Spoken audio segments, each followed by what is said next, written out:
है आपका। मैं सुनील ठाकुर और आज हम पहुंचे हैं ललितपुर जिले के ब्लॉक तालबेट अंतर्गत ग्राम पंचायत टेटा में। और टेटा में हमारे साथ यहाँ पे ग्राम प्रधान मौजूद है और यहाँ पे ग्राम पंचायत टेटा में क्या कुछ यहाँ पे विकास हुआ है और क्या कुछ विकास आगे होगा, क्या कुछ रणनीति है और क्या कुछ इन्हें विकास के मुद्दे बना रखे हैं। तो ये उनकी ग्राम प्रधान की जुबानी उनसे हम जानेंगे कि क्या कुछ और किस तरह से वो विकास यहाँ पे उन्होंने करवाया है और आगे किस तरह से वो विकास करवाएंगे। तो भाई साहब स्वागत है आपका हमारे समाचार में। सबसे पहले हम चाहेंगे कि आप हमारे दर्शकों को आप अपना परिचय दें। हम ग्राम प्रधान टेटा मुबीन अली नाम है हमारा। अच्छा भाई साहब, किस तरह से आप जो आपका ग्राम पंचायत है, किस तरह से आप विकास कार्य आपने अभी करवाए हैं और आगे क्या कुछ करवाने वाले हैं? विकास कार्य तो ग्राम पंचायत में कई प्रकार से नाली है, जैसे पेवर है और का नाम पशु शेड वगैरह है। तो ये इतने विकास कार्य तो गांव में हो गए हैं। क्या है, गांव की जनसंख्या, हमारी जनसंख्या और ब्लॉक में छोटी पंचायत है, जिससे ब्लॉक में निधि हमारी कम आती है और निधि कम आने की वजह से प्रधान क्या करें, तो काम कराने में थोड़ा पीछे हैं, इस वजह से कि निधि कम है, पैसा उतना है नहीं है। अच्छा, क्या कमियां आपको नज़र आ रही हैं और क्या जो कि कमियां हैं जो कि पूरा होना चाहिए लोगों के हिसाब से? लोगों के हिसाब से तो ये है, सबसे पहले लोगों को क्या चाहिए कि उनका एक बढ़िया सा मकान हो, घर हो, राशन कार्ड हो। राशन कार्ड के अलावा जो कोई 60 साल से ऊपर हो तो उसके लिए वृद्धा पेंशन की व्यवस्था हो, या कोई सम्मान निधि हो तो सम्मान निधि मिल जाए। ये सब व्यवस्थाएं, और जनता को कुछ नहीं चाहिए। ये इतनी चीज़ें मिल गई, पानी पीने के लिए मिल जाए, बढ़िया साफ़ सुथरा हो, चलने के लिए रास्ता। बाकी अगर मूलभूत सुविधाओं की बात करें, जैसे पानी की व्यवस्था हो गई, सड़कों की व्यवस्था हो गई, बिजली की व्यवस्था हो गई, और जैसे शौचालय को लेके आपने अभी बात कही, आवासों को लेके बात कही, तो इनमें से क्या कुछ आपको सबसे ज़्यादा जो कमी नज़र आ रही है आपको? जैसे अभी गांव-गांव अभी जो है शमशान का निर्माण किया जा रहा है, शमशान घाट का निर्माण किया जा रहा है, सार्वजनिक शौचालय का भी निर्माण किया जा रहा है, तो ये कुछ है व्यवस्था अभी पहुँचाई जा रही है? सार्वजनिक शौचालय हमारे यहाँ बना हुआ है पहले से। शौचालय की वैसी ज़्यादा दिक्कत नहीं है, दिक्कत सबसे ज़्यादा है आवासों की और शमशान घाट का। जो आपने कहा, शमशान घाट की बहुत परेशानी है हमारी ग्राम पंचायत में। अभी तक जब से ये ग्राम पंचायत में चुनाव शुरू हुए, जब से अभी तक कोई शमशान घाट का निर्माण नहीं हुआ है। तो जनता, ग्राम पंचायत की जनता, कभी कोई जैसे ख़त्म हो जाता है तो उसको कभी वन विभाग में जलाते हैं, कहीं अपने खेतों पर ले जाते हैं। और जिसके पास जगह नहीं है तो वो बहुत परेशान रहता है कि कहाँ उसका अंतिम संस्कार किया जाए। अच्छा, सबसे ज़्यादा बड़ी समस्या क्या नज़र आ रही ग्रामीणों के हिसाब से अगर देखा जाए कि ग्रामीण क्या मांग करते हैं सबसे ज़्यादा? सबसे ज़्यादा समस्या आवास की है।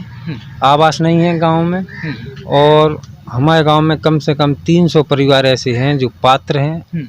उसकी जांच करा ली जाए, जांच कराने के बाद पात्र हों वो तो मिल जाएं। अब पात्र भी हैं और 2018 से, क्या 2018 नहीं और उसके पहले ही से मान लो 2 आवास बने हैं केवल प्रधानमंत्री के। तो आपका आप जो पात्र व्यक्ति जो पात्रता की श्रेणी में आते हैं, तो उनके लिए आप कितना क्या प्रयास कर रहे हैं कि उनके लिए आवास मिले? अब उनके लिए हमने बीडीओ साहब को अवगत कराया, उसमें रिटर्न में बीडीओ साहब को लिख के दिया। तो बीडीओ साहब ने लेटर, बड़े बाबू हैं एक लेखा अधिकारी, उनके लिए साइन करके दे दिया था कि जी लेखा अधिकारी के पास ले जाओ। वहाँ उनके पास हम गए तो उनने, पीडी साहब होते हैं जिला के जो मालिक होते हैं आवासों के, तो उनके पास उनने भेज दिया। अब वहाँ से क्या कार्रवाई होती है उसका भी हमें जानकारी नहीं है। मतलब आपके कहने का मतलब है कि आप भी प्रयास कर रहे हैं कि लोगों को? हम प्रयास इतना नहीं, हम इतना प्रयास कर रहे हैं कि हम सर पीडी साहब से अभी बात नहीं, कल का समय उनसे मांगा है फ़ोन से, तो कल की तारीख में वार्ता करेंगे उनसे। वार्ता हो जाती है। हमने ये कहा सर कि जैसे कहाँ से खुलती है साइट, तो उन्होंने बताया कि लखनऊ से खुलती है। तो हमने कहा कि भाई लखनऊ से खुलती है, वहाँ का नंबर आप दे दो, कोई एक आधार मिल जाए कि वहाँ जाएँ तो कोई बात करे। तो हम वहाँ जाके अपना पहले की जो लिस्ट है वो तो निकलवा ली है, हमने ढूंढ ली है। अब वही लिस्ट कंप्यूटर में शो नहीं हो रही है, सबसे बड़ी समस्या ये है। अब जनता परेशान है कि आवास और आवास की। तो क्या कुछ कहना चाहेंगे आप? अब हम शासन से यही कहना चाहते हैं कि शमशान घाट और आवास, ये 2 चीज़ें ऐसी हैं कि जी मिल जाएं। इसके आगे तो गांव में रोड भी हैं, बनवा रहे हैं, जहां नाली नहीं है वहां नाली बनवा रहे हैं। ये तो हम 2-4 साल में कर देंगे। कार्यकाल 1.5 साल का तो समाप्त होने वाला है। 3.5 साल बचा है, तो 3.5 साल में नाली वगैरह और रास्ता वगैरह ये तो हम बनवा लेंगे। लेकिन बाकी अगर आप शौचालय की बात करें कि घर घर शौचालय बनवाए जा रहे हैं कि हर व्यक्ति के पास शौचालय हो ताकि बाहर का माहौल ख़राब ना हो, तो शौचालय की अगर हम बात करें तो शौचालय अभी कितना प्रतिशत तक आपके गांव में बने जा चुके हैं? शौचालय कम से कम 90% शौचालय बन गए हैं। अच्छा, जिनमें से प्रयोग लगभग सभी बराबर प्रयोग कर रहे हैं और सब लोगों को समझाते हैं कि भाई शौचालय का उपयोग करो, बाहर नहीं जाओ, गंदगी फैलती है, बीमारी कई प्रकार। तो लोग बाहर समझ रहे हैं, समझदार हो गए। अब तो आदमी बहुत एक्टिव हो गया है, तो लोग बात समझ रहे हैं और बात मान भी रहे हैं। और शौचालय जिन लोगों की नहीं बनी है, अभी हमने 20-25 लोग अभी बनवाई हैं शौचालय। फेज़ 2 की शौचालय हैं जो बन के कंप्लीट भी हो गई हैं और सब।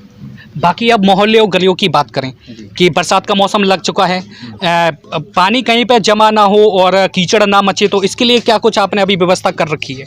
इसके लिए नहीं, हमने तो पहले ही से जहाँ पानी का भराव होता था, आप गांव में जाके देखिए, आप गांव में एक बार राउंड मारिए, आप देखिए जहाँ पानी भरता था हमने पहले ही से वहाँ नाली पहले ही से बनवा दी। सॉफ्टकिट के गड्ढे उनके बाहर बनवा दिए थे कि यहाँ पानी यहाँ से ऐसा रुकेगा। और जहाँ नहीं बनवाया तो उनकी व्यवस्था ऐसी कर दी थी कि सॉफ्टकिट गड्ढे से फिर एक पाइप डाल दिया सीधा डायरेक्ट नाली में। आप जाओ गाँव में सर्वे करो, आपको कहीं पानी भरा नहीं मिलेगा। 1-2 जगह छोड़ के जहाँ व्यवस्था नहीं हो पाई है तो वहाँ मिलेगा। गांव में आप और पूछ लो, गांव की जनता है, इनसे पूछ लो, गांव में पानी आपको कहीं भरा नहीं मिलेगा।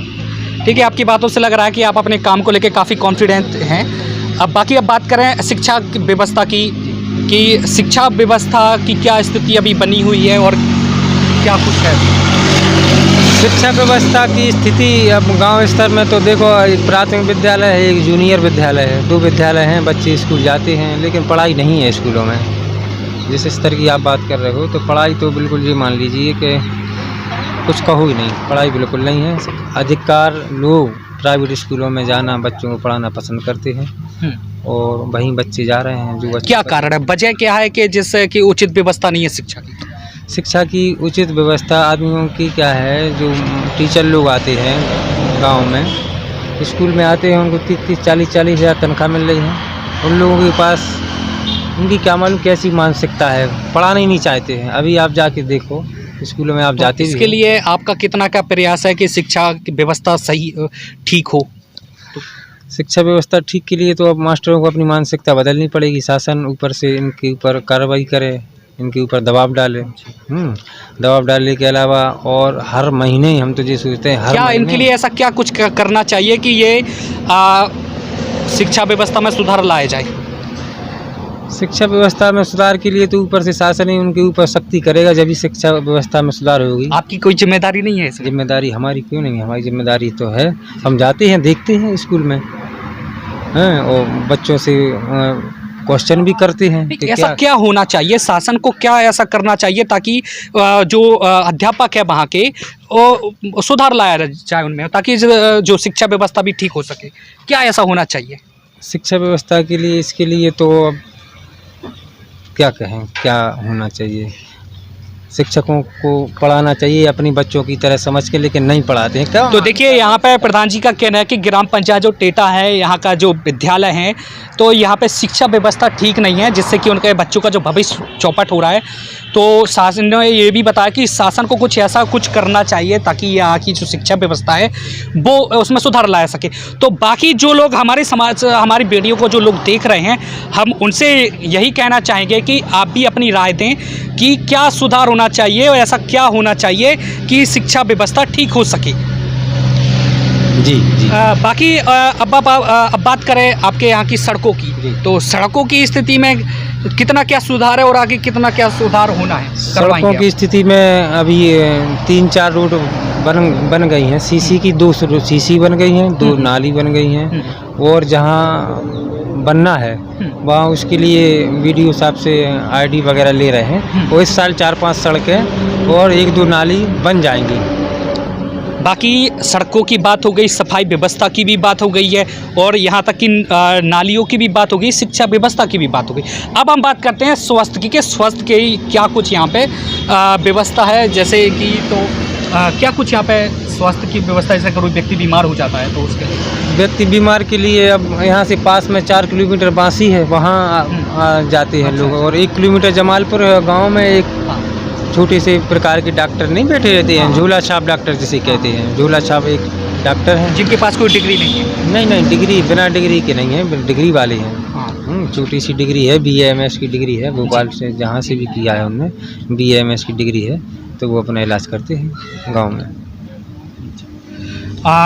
ठीक है, तो ये प्रधान जी ने जो बताया अपने गांव के बारे में बताया कि जो किस तरह से काम करवा रहे हैं और आगे किस तरह से ये काम करवाएंगे। अच्छा, थोड़ी सी एक बात और हम जानेंगे कि प्रधान जी से बात और जानना चाहेंगे कि सबसे बड़ी जो कमियां हैं वो कौन सी कमी इनके गांव में है जो कि ग्रामीणों के अनुसार जो उसको ख़त्म करना चाहिए, होना चाहिए। तो भाई साहब, क्या आपको सबसे बड़ी कमी नज़र आती है गाँव में? सबसे बड़ी कमी गाँव में वैसे तो पेयजल की कमी है नहीं है, लाइट की कोई कमी नहीं है, स्कूल जैसी जनसंख्या उस हिसाब से पर्याप्त है, और वैसे कोई कमी नहीं है। सिर्फ एक ही कमी है, केवल ये 2 ही कमी हमने आपको बताई, आवास की और शमशान घाट की। इसके अलावा अब ये राशन कार्ड की थोड़ी सी दिक्कत होने लगी। राशन आदमियों के कट गए हैं, अभी 35 के अभी कटे थे, 4-5 के इस महीने कट गए हैं। वहाँ से कोई सर्वे कुछ होता नहीं है, वहीं से अधिकारी लोग बैठे बैठे कंप्यूटर पे अपना दबाया बटन, और 4-5 लोग आदमी उनके जो पात्र हैं, आप जाके देखो उनके घर तो कच्चे मकान हैं और स्थिति इतनी दयनीय है। 1-2 और तो हमारे पास आई ऐसी हैं, विधवा हैं, जो उनके राशन कार्ड में से नाम कटवा दिए। वहाँ जुड़वाने के लिए जाते हैं तो फिर ऑनलाइन कराओ, आय प्रमाण पत्र दोबारा बनवाओ। उसके बाद फिर जब ऊपर जाते हैं तहसील में, ऊपर है एक ऑफिस राशन का, तो वहाँ डोंगल नहीं लगाते हैं ये लोग। तो इसमें सबसे बड़ी लापरवाही किसकी मानेंगे आप? लापरवाही हम तो इसकी मानेंगे तहसील स्तर से, तहसील से होता है जी सब। जो खाद्य विभाग के जो इंस्पेक्टर वगैरह हैं, इनकी जिम्मेदारी है, इन्हें जांच करने के बाद राशन कटवाना चाहिए। कि गांव में या सचिव से जानकारी ले लें, या प्रधान से ले लें, या लेखपाल से ले लें, किसी से जानकारी ले के भाई जी अपात्र हैं, लिस्ट भेजो, अपात्र जो है उनको कटवा दो आप। अच्छा, शासन द्वारा तमाम योजनाएं चलाई जा रही हैं, जो सीधा उनका दावा है कि सीधा जो योजना का लाभ लाभार्थी तक पहुँचे, तो उसके लिए कुछ ऐसा भी है कि जानकारी का अभाव है, जानकारी नहीं होती उनको प्रॉपर तरीके से। तो किस तरह से आप ग्रामीणों के लिए जो शासन के द्वारा जो तमाम योजना चलाई है, किस तरह से उन तक पहुंचाने का काम करेंगे आप, और कैसे आप उनको बताएंगे? आप पहले तो योजनाओं का नाम बताइए। तमाम योजनाएं चलाई जा रही हैं, जैसे कि आवास योजना हो गई, शौचालय की व्यवस्था, शौचालय की बात हो गई, और कई तमाम है, जैसे सौभाग्य उज्ज्वला योजना हो गई। वो तो पहले तमाम, हाँ, वो अभी चलाई जा रही हैं, चल रही हैं, तो है पात्र मिल गए हैं गैस सिलेंडर उनको। जी।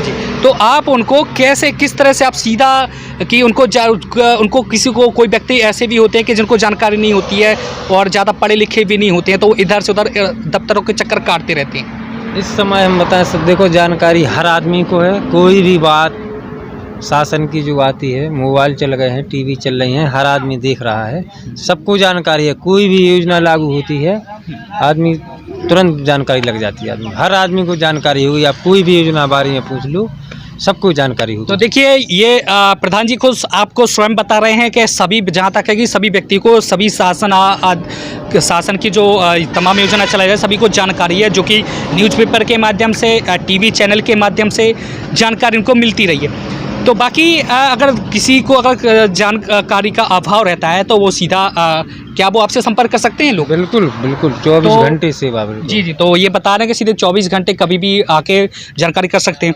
तो ये थे हम यहाँ पे ललितपुर ज़िले के ब्लॉक तालबेट के गांव टेटा में, और यहाँ पे हमने अभी ग्राम प्रधान जी से बातचीत की है।